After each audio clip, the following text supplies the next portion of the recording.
할렐루야. 하나님의 은혜로 오늘 또 하나님께서 새 하루를 우리에게 허락하시고 우리를 또 심장을 이렇게 뛰게 하시고 생명을 연장시켜 주셔서 이 세상에 살게 하셨습니다. 우리 하나님께 감사하면서 이 하루를 주의 말씀과 함께 살아드리기를 원합니다. 주님과 동행하는 에녹처럼 날마다 주와 함께 나아가기를 원합니다. 오늘 2022년 1월 8일 토요일입니다. 오늘의 말씀은 창세기 22장에서 24장까지의 말씀을 본문으로 삼고 말씀을 묵상하도록 하겠습니다. 제가 매년 함께 나누는 말씀들이지만 그래도 참 중요한 말씀들은 제가 반복해서 나누고 또 어떤 말씀들은 새롭게 또 나누고 그렇게 하고 있습니다. 오늘 특별히 하나님의 그 수능고사, 하나님이 치르시는 시험, 이런 말씀들을 생각해 보려고 합니다. 하나님은 종종 그 백성들의 믿음의 수준을 측정하시려고, 믿음이 어느 정도 자랐나 이렇게 보시려고 그의 백성들에게 믿음의 수능고사를 치르게 하십니다. 저는 이 아프리카에서 선교지에서 아침에 일어나면 주님 앞에 조용히 기도하고 하나님 말씀을 보고, 그리고 이제 이런 꽃들에게 물 주고 또 꽃꽂이에 물 주고, 그러면서 그 씨를 심어 놓았던 나무는 얼마나 컸는지, 꽃꽂이 해 놨던 그 꽃꽂이는 새 잎이 나는지, 뿌리를 내려가는지, 그렇게 궁금해가지고 참 쳐다보고 살펴봐요. 유심히 살펴봅니다. 그러다가 제가 제일 좋아하는 꽃 중에 하나 있는 그 왕벚꽃나무, 겹사쿠라라고 그러죠. 그 왕벚꽃나무를 제가 길에서 우연히 만나서 잘라다가 끝꽂이를 해놨는데, 대부분의 끝꽂이 해놓은 것은 뭔가 죽은 것 같아요. 반응이 없고 딱 죽은 시체 같아. 근데 그 중에서 한 몇 그루가 조그만 새 잎을 이제 튀어나오는 거예요, 새 잎이. 그거 신기하대요. 왜 다른 것들은 죽고, 대부분은 다 죽고, 그 중에 몇 그루가 새 잎을 틔우면서 뭔가 저에게 희망을 주는지. 그게 저는 초보자니까 아무것도 모르죠. 이유도 모르고 왜 죽고 왜 사는지를 모르죠. 근데 이것도 이제 계속 이 분야에 앞으로 한 10년, 20년 이상을 계속 연구를 하고 경험을 하다 보면, 이렇게 하니까 더 사는 율이 많고, 이렇게 하니까 죽는 율이 더 많구나 하는 것을 체득을 해 가겠죠. 어쨌든 그 왕벚꽃나무 꽃꽂이를 해놨는데 너무 그 귀한 나무를 내가 아프리카에서 만나가지고, 과연 내가 우리 집에 왕벚꽃나무를 심어서 그 붉은 왕벚꽃이 쫙 필 수 있게 할 수 있을까? 이런 이제 호기심과 기대감과 그런 의문심을 가지고 꽃꽂이를 해봤는데, 그래도 한 4그루 정도 시방 약간 새잎이 나면서 한 달 반 정도가 지났는데 약간 희망을 주지만, 근데 제가 경험상 이거에 잎이 좀 여기까지 나다가도 어느 순간 얘가 갑자기 죽어볼 수가 있어요. 뿌리가 나야 진짜로 이제 이게 산 거예요. 근데 그 뿌리가 났는지 안 났는지 이걸 뜯어보면 이게 살기가 더 힘들잖아요. 너무 귀한 건데. 그러니까 뿌리를 뽑아보지도 못하고 그저 매일 안타깝게 물을 주면서 아이고 잘 자라라 하고, 참 뭔가 좀 안타까운 마음으로, 염려하는 마음으로 늘 아침마다 쳐다보고 있어요. 얼마나 내일은 또 잎이 자랐을까. 하나님도 우리를 날마다 우리를 보시면서 아휴, 내 백성, 내 종의 믿음이 얼마나 자랐을까. 이제는 얼마나 변화됐나. 이제는 얼마나 영성이 더 깊어졌나. 이제는 얼마나 주님을 가까이 하고 사나? 그런 것을 한번 측정해 보고 싶을 거 아닙니까? 측정해 보고 싶을 거 아닙니까? 우리가 그 몸무게 다는 체중계에 싹 올라가면 저 같은 경우는 한 75 정도 수치가 착 나와요. 75. 근데 이게 뺐다고 무게가 얼마고 무엇이 살 무게가 얼마고 이게 뭐 머리 무게가 얼마고 뭐 이런 거 일일이 개인적으로 부분적으로 안 해도 전체 통합을 해가지고 딱 75kg라고 하는 게 딱 나와버려요. 신앙도 하나님의 쟤는 하나님의 믿음의 체중계 위에 우리가 딱 올라서면요. 헌금하는 게 얼마, 기도하는 게 얼마, 예배하는 게 얼마, 전도하는 게 얼마, 인품이 훌륭한 게 얼마, 주님 사랑하는 게 얼마, 정직한 게 얼마, 이 모든 것들이 다 합해져 가지고 통계가 딱 우리의 믿음의 점수가 착 나올 거예요. 마지막 심판날에 신약 성경을 읽다 보면 그랬잖아요. 우리가 다 하나님의 심판대 앞에 각각 1대1로 드러나서 다 상급의 심판을 받으리니 라고 사도 바울이 말씀하셨잖아요. 저는 그 말씀을 믿습니다. 성경을 그냥 자유주의 신학이 물들어가지고 막 그냥 인간의 작품으로 생각하고 성경을 막 난도질하고 성경을 자기 마음대로 그냥 막 그렇게 하는 아주 요상한 사람들도 요즘에는 똑똑한 사람들 가운데 있습니다만은 저는 진짜 똑똑한 사람이라면 진짜 은혜 받은 사람이라면 하나님의 말씀에 그 정확무어한 하나님의 말씀에 순종하고 그 말씀을 받들어 그 말씀대로 살려고 해야지 말씀을 감히 분석을 해서는 안 된다. 네. 그럼 크게 사탄의 시험에 들 수가 있죠. 이게 사도 바울이 성령이 감동돼가지고 우리가 다 그리스도의 그 상급의 심판대 앞에 드러나서 다 각각 자기가 행한 대로 받게 될 것이라 할 때 그 하나님 앞에 딱 섰을 때 이게 우리가 몸무게 위에 딱 체중계 위에 올라서면 수치가 딱 나오듯이 우리가 하나님의 심판대 상급의 심판대 앞에 딱 서면 우리의 딱 믿음의 점수가 나올 거 아닙니까? 그러면 다른 분들 점수를 다 봤는데 우리 점수하고 비교해 보면 참 부끄러운 상황이 얼마나 많겠어요. 아예 내가 목사라고 하는 소위 그런 직분을 가지고 하나님을 섬겼는데 저렇게 귀한 집사님, 평신도, 성도님은 저렇게 하나님 앞에 귀한 신앙에 점수를 받는데 나는 이거 뭐여 이러면 얼마나 그게 참 창피하기도 하고 부끄럽게 하늘에서 크다 일컬음을 받으리라 마태복음 5장에 그런 말씀 주님 하셨잖아요. 하늘에서 지극히 작다 일컬음을 받으리라 주님 그렇게 말씀하셨잖아요. 근데 우리는 그런 말씀들을 믿어야 돼요. 하나님이 시험을 하시고 있잖아요. 지금 아브라함을. 근데 그 한국말로 시험이라는 말은 똑같지만 그 한자가 다르기 때문에 하나님은 아무도 시험하지 않는다 할 때 그 시험은 temptation이에요. 영어로.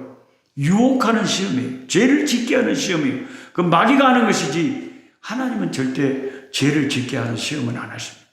그런데 이렇게 오늘 창세기 22장처럼 그 사람의 믿음이 얼마나 굳건하고 그 믿음이 얼마나 성장했는지 그 믿음의 크기를 알고 싶어서 하나님이 테스트, 시험을 치는 경우가 있다는 것입니다.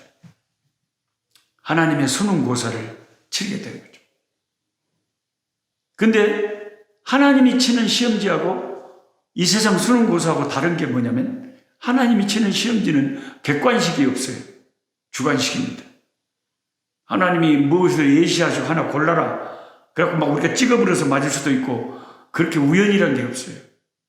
내가 주관식으로 내 믿음의 실력껏 주님의 질문에 시험지에 답을 써야 돼요. 예. 그리고 하나님의 시험지는 미리 어떤 시험을 낼 거다 하고 가르쳐 주지도 않아요. 그리고 어느 날 시험 친다 하고 날짜를 가르쳐 주진 않아요. 불시에 갑자기 우리 인생의 어느 순간에 다 믿음의 시험지를 내밀면서 답안지 써라 그럽니다. 그렇게 해야 평소 이제 우리 신앙의 실력이 그대로 하나님의 시험지가 드러났을 때 나타나는 거죠. 사람이 진짜 그 믿음의 실력을 알려면 이 사람이 하나님의 시험 안에 있을 때에 과연 어느 정도 반응을 보이느냐, 어디까지의 점수를 얻느냐, 그거 아니겠습니까? 아브라함에게 떨어진 시험 문제가 너무 어려웠어요. 하나님이 느닷없이 이유도 설명 안 해주시고, 하나님의 시험은요, 이유를 설명을 안 해줘요. 날짜도 설명 안 해주고, 이유를 알 수 없는 큰 어려움이 우리 앞에 떡 닥친다는 거예요. 그때 과연 우리가 어느 정도의 믿음의 의연한 모습으로 하나님을 의지하면서 그 시련들을 극복해 가느냐, 이 싸움이죠. 하나님께서 창세기 22장에 아브라함에게 진짜 어려운 시험 문제를 내는데 뭐라고 하시냐면 갑자기 네 하나밖에 없는 독자 이삭을 나에게 번제물로 바쳐라.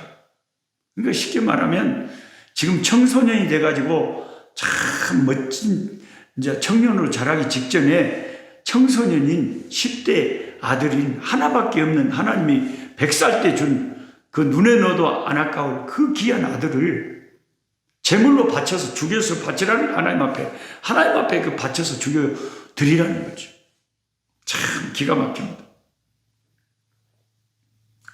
그 어려운 시험 문제를 읽자마자 이제 아브라함의 답장이 아브라함의 이제 그 시험 문제에 대한 답변 쓰기가 시작이 되는데요. 진짜 아브라함의 믿음이 너무나 성장했어요. 우리 같은 신앙이라면 그런 시험 문제가 딱 떨어지면 우리는 가슴이 덜컹해가지고 당황해가지고 오메 어찌했을까 하고 그냥 정신을 못 차려볼 거예요. 내 자식을 죽여? 내 자식을 하나님이 데리고 가버려? 그동안에 그렇게 줘가지고 10몇 년 동안 행복하게 살았는데 줄 때는 언제고 또 데려가시는 것도 뭐유? 어찌 이럴 수가 있을까? 참 하나님은 이상한 분이네 하고 얼마든지 이상한 하나님에 대해서 원망할 수도 있고 믿음의 시험이 들 수도 있고 나 교회 안 나가버려. 나 기도 안 해버려. 나 헌금도 안 해버려. 얼마든지 우리가 하나님 앞에 반항도 할 수 있는데 그게 다 자기 신앙의 실력이죠. 아브라함은 두말하지 않고 알겠습니다 하면서 하나님이 시건하시는 분도 아니고 하나님이 인간이 아니시기 때문에 괜히 장난치시는 분도 아니고 그러신 분인데 하나님이 뜻이 계셔서 아들을 죽여 바치라고 하는데 하나님께 순종해야지. 내가 지금까지 내 인생 하나님 말씀에 순종하고 하나님 말씀 따라 온 것이 내 인생이었는데 이번 일에도 하나님께 순종하자. 마음을 딱 굳혔어요. 그래서 아들 그냥 하나님께 그냥 주신 거 하나님께 바쳐드리기를 마음에 작정을 해버렸어요. 근데 가만히 생각해 보니까 아니 이 아들을 데리고 가서 하나님 앞에 번제물로 죽여서 바치려면 방해물이 3가지가 있어요. 가만히 자면서 생각을 해보니까 첫째는 자기 아내예요. 이삭의 어머니입니다. 그래서 하나님이 사라에게 이런 시험 문제를 낸 게 아니에요. 아브라함에게 낸 거예요. 가만히 남편 된 아브라함이 생각해 보니까 자기 부인이 이걸 알면 그냥 난리 고래고래 고함을 치면서 자기 바지자랑이를 붙잡고 나를 차라리 죽이시오. 나를 제물로 쓰시오. 우리 아들은 안 됩니다. 하고 그냥 뭔 그런 하나님이 다 있다요. 새로 기도해 보시오. 당신이 음성을 잘못 들었지. 나한테는 아무 말도 안 합디다. 그러면서 난리 법석을 치고 가지자랑이를 붙잡고 이제 방해를 하면 어떻게 할 거예요? 어떻게 할 거예요? 그러니까 어쩔 수 없어요. 아내에게는 아무 말도 하지 않고 실상을 말하지도 않고 아들을 제물로 바치겠다 아예 말도 안 꺼내고 일단 아내부터 따돌린 거예요. 그 다음날 일찍 새벽부터 일어났어. 아들한테 준비시키라고 해가지고 아들이랑 사환들 종들이 몇 명 됐고 이제 번제 저 멀리 모리아산에 가서 하나님이 번제 드리라고 했다 번제 드리라고 했다. 늘 아브라함은 제사하는 인생이었으니까 예배하는 인생이었으니까 그렇게 하겠다고 하니까 뭐 자기 부인 사라는 뭐 무슨 일이 있겠냐 싶어서 잘 다녀오세요 하고 인사하고 이제 부인을 방해물 첫째를 제거를 한 거예요. 둘째 방해물이 뭐냐? 이 종들이에요. 이 종들이 옆에 이제 번제 드리는데 옆에 있으면 그 아들을 잡아가지고 칼로 이제 죽여서 다 창자를 꺼내고 각을 떠서 손발을 이렇게 짐승처럼 이제 하나님의 제단 위에 바쳐서 불로 태워야 될 때 어느 종들이 그걸 보고 가만히 있겠냐 말이야. 자기 주인 미쳤다고 정신 돌았다고 이게 뭔 일이라고 말리고 난리가 되면은 이제 그 하나님께 못 바칠 거 아닙니까? 그래서 어쩔 수 없이 이 사환들을 따둬야 되겠다 싶어가지고 이제 마지막 날 3일째 된 날 모리아산에 올라가기 전에 너희들은 여기 기다리고 있어라. 내가 아들과 함께 올라가서 번제하고 오겠다. 근데 아마 그 종들도 속으로 고개를 뚱그리면서 이상하게 생각했을 거예요. 왜? 아니 번제를 드리면 항상 어린 양을 가지고 번제할 양을 가지고 갔는데 지금은 주인이 이상하게 번제 양을 안 갖고 가는 거예요. 번제할 나무는 다 있고 준비가 다른 건 다 준비했는데 양이 가장 중요한 번제물 양이 없는 거예요. 그래서 사람들도 이상하다. 주인님 왜 저러시지 이상하게 생각했을 거예요. 그리고 이제 모리아 산을 오르는데 이제 마지막 방해물이 하나 남았습니다. 그것은 이삭이죠. 자기 아들이 제법 컸습니다. 오늘날로 말하면 한 17살 정도는 돼 보입니다. 만약에 이 아이를 잡으려고 할 때 도망쳐버리면 어떡합니까? 도망쳐버리면 아버지가 못 잡습니다. 애가 훨씬 빠르죠. 그런데 그 아들이 이제 자기가 탈 번제 나무를 등에다 메고 아버지는 이제 연로하시니까 산을 오르는 거예요. 산을 오르면서 갑자기 뜨끔한 질문을 합니다. 아버지, 왜? 아니 번제할 나무는 여기 다 있고 모든 준비는 다 돼 있는데 가장 중요한 번제할 어린 양은 어디 있어요? 번제할 어린 양 어디 있어요? 그렇더니 아브라함이 속으로 뜨끔했겠죠. 아마 야가 눈치를 채워버렸다냐고 어쩐다. 그때 참 성령께서 대답을 주신 거예요. 진짜 신약 성경에도 예수님이 핍박하는 자들이 너희에게 신문하고 말할 때 성령께서 대답할 말을 주시리라고 한 것처럼 하나님의 성령이 아브라함에게 그때 강동하셔서 대답을 할 말을 이삭한테 준 것 같아요. 번제할 어린 양은 하나님이 준비하실 거야. 번제할 어린 양은 하나님이 준비하실 거야. 자기 마음속으로는 네가 바로 번제할 어린 양이여 이건데 말은 하나님이 준비하실 것이다. 그런데 그 고백이 그대로 맞았잖아요. 하나님이 모리아산 꼭대기에 다 준비해 놓고 계셨잖아요. 그리고 하나님이 시침이 탁 되고 시험 치르고 있는 거예요. 답 안 가르쳐요.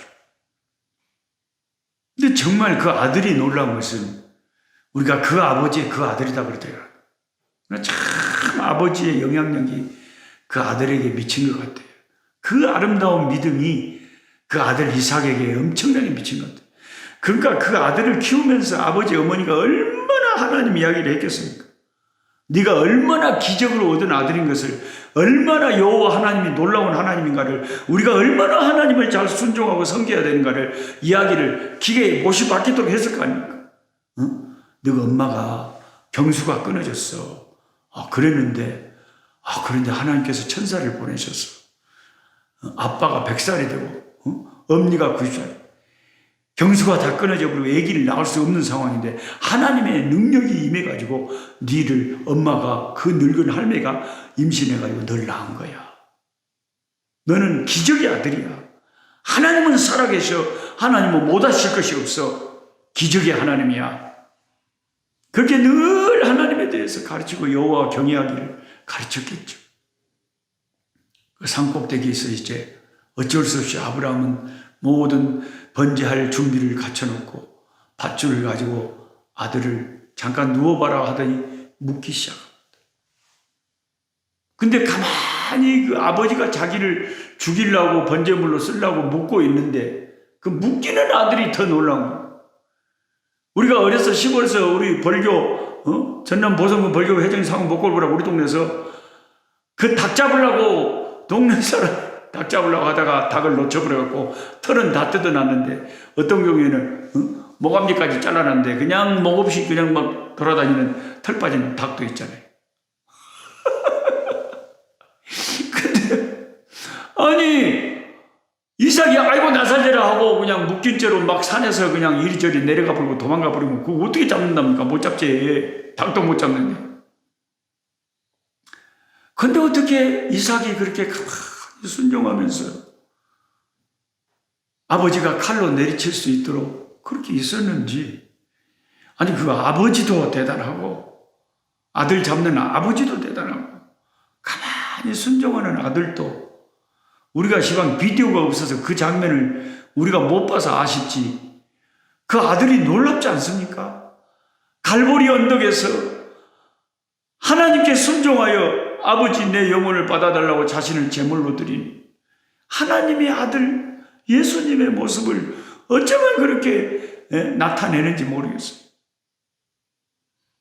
번제할 어린 양은 어디 있나이까? 라고 할 때 하나님이 준비했다고 하는 그 아브라함의 말이 성령의 음성이었는데 하나님이 그 아들 예수님을 준비하셔가지고 모리아 산이 있던 그 예루살렘 성 그 갈보리 산에서 하나님의 아들은 십자가에 피 흘려 죽게 하셔서 우리를 위하여 속죄 제물이 되게 하셔서 우리 같은 죄인들을 구원하신 하나님이 놀랍지 않습니까? 아브라함의 아들은 마지막 순간에 아브라함아! 마지막 내리치려고 하는 순간에 천사를 보내서 그만해라. 이제 됐다. 시험 시간 끝났다. 너 100점?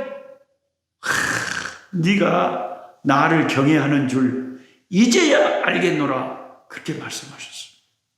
이게 여러분 저는 성경을 읽으면서 신비한 것이 사람의 머리로 이해가 안 되는 것들이 몇 가지가 있는데 이 말씀이 저는 신비한 것 중에 하나예요.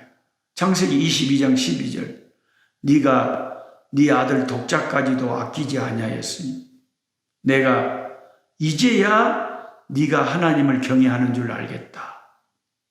이제야 알겠대요. 아들을 바치는 거 보면서 이제야 네가 하나님 나를 경외하는 것을 알겠다는 거. 저는 뭐가 이게 신비하냐면 하나님은 전지전능하신 분이시거든요. 우리 마음의 생각까지도 다 아시는 분이고 우리의 실력을 다 아시는 분이거든요. 굳이 그렇게 시험 쳐서 점수가 안 나와도 우리 점수를 아시는 분인데도 불구하고 하나님이 꼭 시험을 쳐서 그 시험 점수가 나왔을 때 이제야 내가 네 실력이 어느 정도인지 알겠다라고 하시는 이 부분이 저는 신비하다는 거죠. 미스테리한. 다 아실 것인데 굳이 시험을 해보고 시험 결과가 나왔을 때 이제야 알겠다고 하시는 하나님. 너무 신비롭지 않습니까? 이런 하나님이 저와 여러분이 섬기는 하나님이라면 저와 여러분들 명심하셔야 될 게 하나 있어요. 그게 뭐냐면 하나님은 다 아셔도 그래도 시험을 치릅니다. 그래도 우리가 시험에 통과해야 됩니다. 그래도 하나님이 뭔가를 응답하시고 축복하시고 역사하시기 전에 내가 이제야 알겠노라 하면서 그 뒤로 엄청난 축복을 하셨잖아요. 네가 네 아들 독자라도 아끼지 아니하였으니 내가 네 후손들을 바다의 모래같이 하늘의 별과 같이 크게 축복하고 네 자손들을 통해서 온 세상을 복을 줘. 그런 하나님의 막 축복이 쏟아지는 이유가 아브라함이 그 시험에서 높은 점수를 얻었기 때문이야. 하나님은 줄만한 사람에게 그것을 줍니다.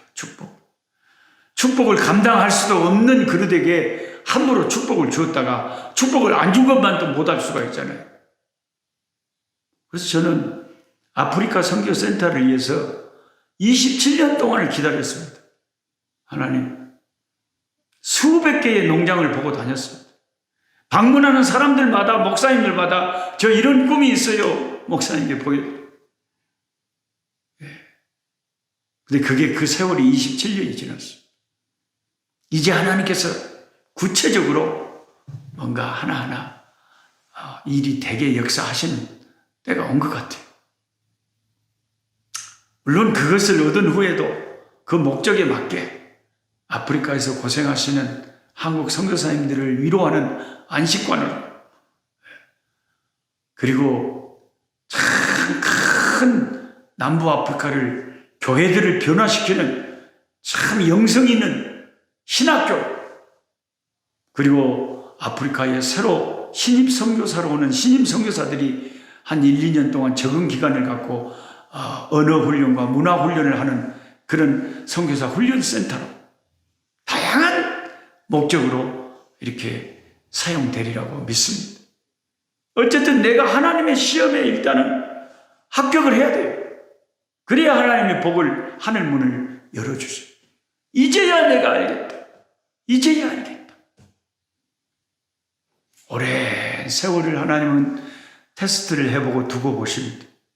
그래서 교회에서도 직분자를 세울 때요, 교회 나온 지 얼마 안 된 사람, 신앙생활 한 지 얼마 안 된 사람은 직분자를 세우지 말라 그러잖아요. 왜?